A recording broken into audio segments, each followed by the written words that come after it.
मुस्लिम, सिख, ईसाई, जैन, बौद्ध, पारसी ये परंपरा का धर्म है। ये विचारधारा कहती है कि इन धर्मों की जरूरत नहीं है। कारण क्या है? ये धर्म एक तरह से गुट है, विश्व स्तर के गुट है।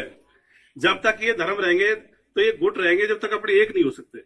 न सारी दुनिया मुसलमान बन सकते, न सारी दुनिया हिंदू बन सकते, न सारी दुनिया बौद्ध बन सकते। जब तक ये धर्म रहेंगे अपन लड़ते ही रहेंगे, एक हो नहीं सकते। अपने एक कैसे हो सकते हैं? इन धर्मों को छोड़ के अपने एक हो सकते हैं। और क्या नुकसान है धर्मों का? अंधविश्वास के स्रोत भी परंपरागत धर्म इनके ग्रंथ। जैसे आप लोग सुनते आ रहे हो सब काली जी वाले पे कंस के वंश की बिजली गिरते सुनते आ रहे हो, नहीं सुनते आ रहे? इधर सुना? अब बिजली गिरने एक विद्युत की घटना, उसका कंस के वंश से कोई लेना देना नहीं है। अब जैसे आपने देखोगे बिजली रात को चमकती रहती है आसमान में।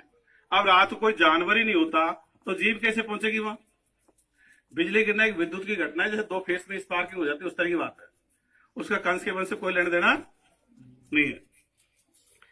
ऐसे ही बहुत सारे लड़के सुनते आ रहे होंगे साहब, धरती है जो गाय के सींग पे है, शेषनाग पे है, ऐसे सुना?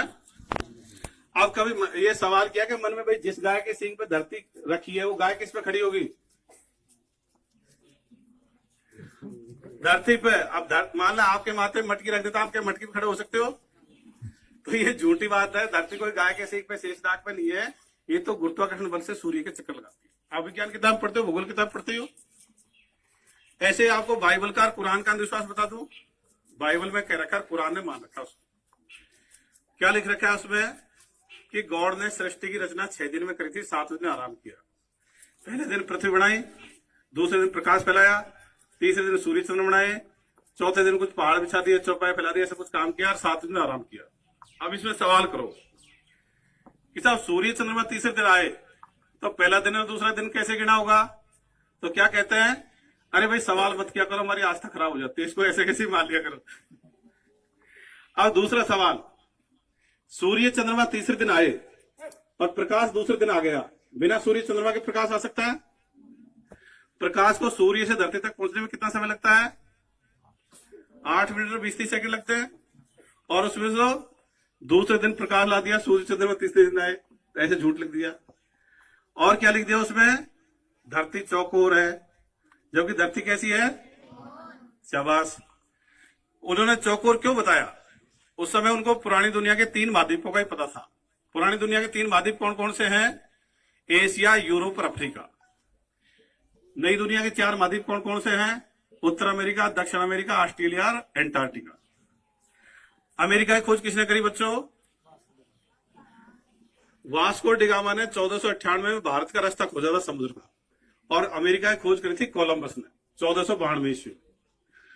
अब 1492 ईस्वी से पहले उनको 4 महाद्वीपों का पता नहीं था। अब देखिए, जिनको पूरी धरती का ज्ञान नहीं है और वो क्या कहते हैं स्वर्ग में ऐसा है, नरक में ऐसा है, जो पूरी धरती का ही बता जाते हैं। तो जिनको पूरी धरती का ज्ञान सही नहीं है, उनकी दूसरी बातों पर कैसे ही मानेंगे? तो ऐसे मतलब झूठ पर रखा है। और क्या लिख दिया उसमें कि साहब सूर्य और सारे ग्रह धरती के चक्कर लगाते हैं, जो कि सच्चाई क्या है? धरती और सारे ग्रह किसके चक्कर लगाते हैं? तो तुम पढ़े लिखे बच्चों को ज्यादा ज्ञान हो गया। और क्या नुकसान है इसे? धर्मों से सोच सीमित हो जाती है, अपनी सोच का दायरा बन जाता है। जैसे आपको कोई कमरे में बंद कर दिया जाता है, आपको घूमने फिरने का दायरा बता नहीं पता। इसी तरह धर्म के हिसाब से सोच सीमित हो जाती है। जैसे किसी बच्चे की परवरिश मान लें हिंदू के हिसाब से होगी, तो उसकी सोच का दायरा हिंदू ग्रंथ हो गए, हिंदू ग्रंथों में लिखी हुई बातें सही और उसके अलावा सारी बातें गलत। किसी बच्चे की परवरिश मान लें मुसलमान के हिसाब से हो गई, तो उसकी सोच का दायरा कुरान हो गया, उसके लिए कुरान में लिखी हुई बातें सही और उसके अलावा सारी बातें, तो सोच का दायरा बढ़ गया। वैज्ञानिक दृष्टिकोण तो समतल मैदान की तरह है। आप हाइड्रोजन ऑक्सीजन में यहाँ क्रिया कराओ तो पानी बढ़ेगा, अमेरिका में कराओ तो पानी बढ़ेगा, सऊदी अरब में कराओगे तो भी। लेकिन धर्म में अलग अलग बातें हैं। तो एक धर्म मतलब इस तरह सोच सीमित हो जाती है। जैसे एक बंद कमरे का आदमी कभी दूसरे बंद कमरे के आदमी से मिल सकता है, इसी तरह एक धर्म के आदमी की सोच कभी दूसरे धर्म के आदमी की सोच से नहीं मिलती। जबकि समतल मैदान में तो कोई भी किसी से मिल सकता है। और क्या नुकसान है धर्म का? धर्म तो मान लो स्थिर खड़े हुए व्यक्ति की तरह है, विज्ञान रास्ते में चलते हुए व्यक्ति की तरह है। मान लीजिए मैं एक जगह खड़ा हो गया तो मुझे एक बार जो चीजें दिखेंगी वही दिखेंगी, और रास्ते में चलूंगा तो नई नई चीज आएंगे। ऐसे गीता, कुरान, बाइबल में 1000 साल पहले हुई बात थी, आज भी बात है, 1000 साल बाद भी वही बातें रहेंगे। विज्ञान 20-30 साल पहले कुछ था, आज कुछ है, 20-30 साल बाद में और नई चीज आएगी। ये धर्म या धार्मिक दृष्टिकोण किससे आता है बच्चों? परवरिश से आता है। मतलब जैसी परवरिश वैसे आ जाता है। जैसे मैं एक उदाहरण से पूछूंगा आपको, मान लीजिए अपना अलवर का बड़ा हॉस्पिटल है, उसमें डिलीवरी हो और एक मुसलमान का बच्चा और एक ब्राह्मण का बच्चा अदल बदल हो जाए और ब्राह्मण वाला बच्चा बदल के मुसलमान के घर पहुंच जाए और वहीं उसकी परवरिश हो, तो बड़ा होकर कैसे व्यवहार करेगा? वो मुसलमान जैसे ही करेगा। और मुसलमान का बच्चा ब्राह्मण के आगे तो बड़ा होकर कैसे व्यवहार करेगा? वो मतलब ऑटोमेटिक नहीं है। भाषा और धर्म ये किससे आते हैं? सीखने से आते हैं। जैसे बचपन में जैसे सिखाया जाता है वैसे ही सीखता।